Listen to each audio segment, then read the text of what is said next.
Hello, everyone. It's that time of the month again. We're going to talk about my money. Just wanted to address the situation with my hair.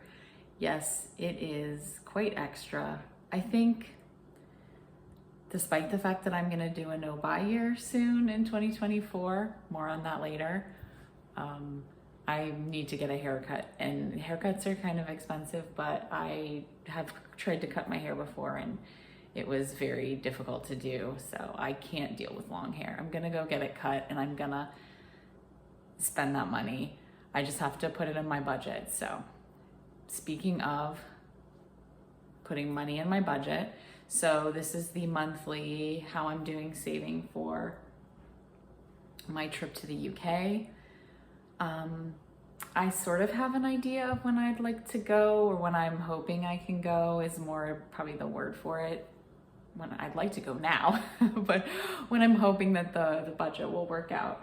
But I'm not gonna put that out there yet, I think, because we all know what happens when I make plans.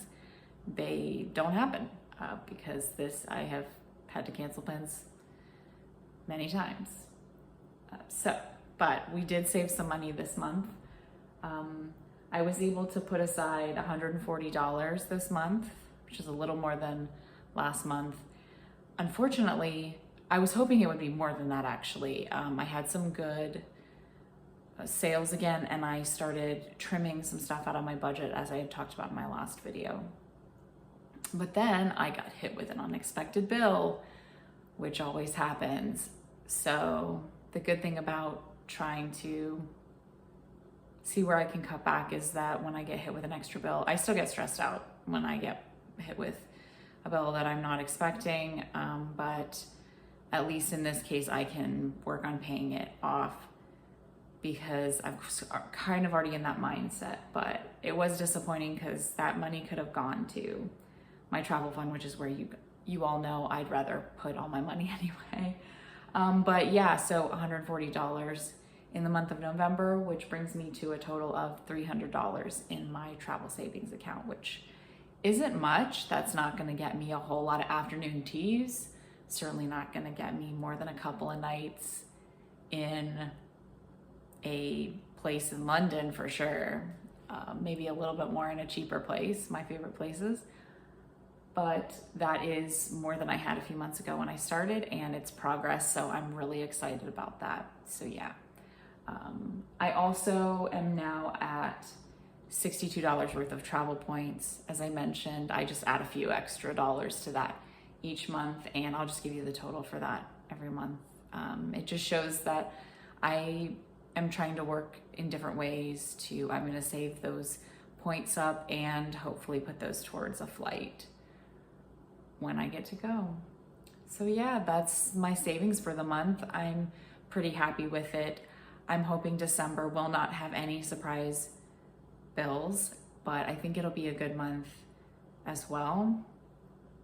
And I'm gonna keep working towards it. So hopefully I'll be able to put more than that 140 from this month. I'd like to get farther than that because I need to be saving more than that much to reach my goal of when I want to go. But it's all about the progress too, so I'm happy with that. So as I mentioned, you all were so enthusiastic about a no buy year and had lots of great ideas. I am definitely going to do it. It might be better to call it a low buy year. I don't know, I've seen people call them both, but it really can be. I will not buy stuff. I can be pretty strict with myself if I'm working towards travel goals. So I'm going to sit down and really look at how much I'm spending. I already started it a little bit. So when I talked about I was working on how much I'm spending and trying to trim that, I did sit down and write every single day what I was spending money on.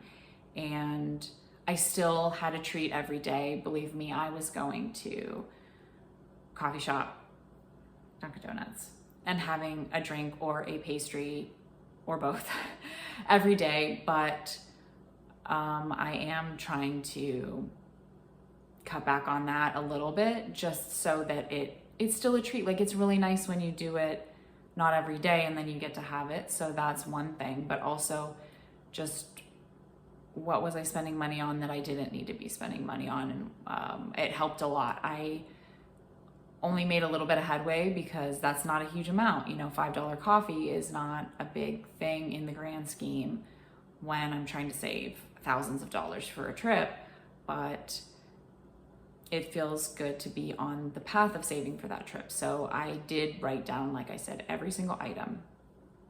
And I'm gonna keep doing that through December. And then in January, hopefully we'll kick off the new year with very exciting not spending money. But I'm looking forward to it. I'm actually looking forward to really in 2024, kicking up the no buy or low buy and saving every single bit of money I can find in my travel account. And I already have tons of plans for traveling. I get overexcited and I like to plan out a whole trip already. I'd like to include Ireland this time around because I wanted to go to Ireland before, but wasn't allowed to go into the country because of the virus. And when I was allowed to go to the UK, I was not able to, Ireland was not letting people in. So I would really like to do that. And if you guys are fans of Ireland, I know nothing about it because I've never been there, but I would love to go. So I'd like to do that as well as the UK. So yeah, I'm working on that and had a good month.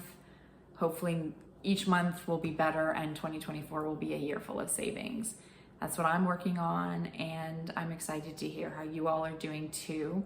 I know a lot of you are saving for trips, and I have lots more videos. I know I was going to talk about some how to earn travel point cards and all kinds of saving topics, and I'm hoping to film more of that when I have time and energy to do that around work. So please stay tuned and let me know what you want to see, or give me your updates too, because I want to hear how you're doing and we can chat about it in the comments.